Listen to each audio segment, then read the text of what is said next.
Director Mani Ratnam பல வருஷம் கழிச்சு நாயகன் வெற்றியை தொடர்ந்து இப்போ தான் கமல் மணிரத்னத்தோட காம்போ ஒன்று சேருது அப்படின்றப்போவே படத்தோட ஹைப்பு ரொம்ப பெருசாகிடுச்சு.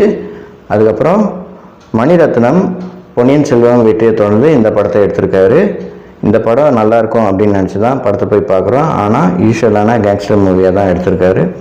கேங்ஸ்டருக்குள்ளே இருக்கிற இன்டர்னல் பாலிட்டிக்ஸை வச்சு ஒரு ப்ளே பண்ணியிருக்காரு. அது சுவாரஸ்யமாக இருந்தால் பரவாயில்ல, ஆனால் சுவாரஸ்யமாக இல்லை.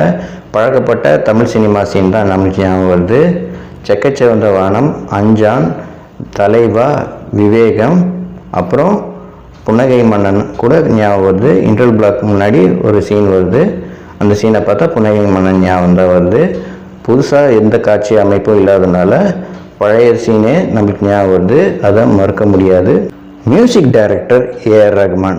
மணிரத்னம் ஏஆர் ரஹ்மானோட காம்போ எப்படி இருக்கும்னு நம்ம எல்லாருக்குமே நல்லாவே தெரியும். இந்த காம்போ இந்த படத்துலையும் ஒர்க் அவுட் ஆயிருக்கு. ஏஆர் ரஹ்மானோட பிஜிஎம் ரொம்ப நல்லாவே இருக்குது. பாட்டு அஞ்சு வண்ண பூவே பாட்டு ரொம்ப நல்லாவே இருக்குது. விண்வெளி நாயகன் பாட்டும் ரொம்ப நல்லாவே அமைஞ்சிருக்கு.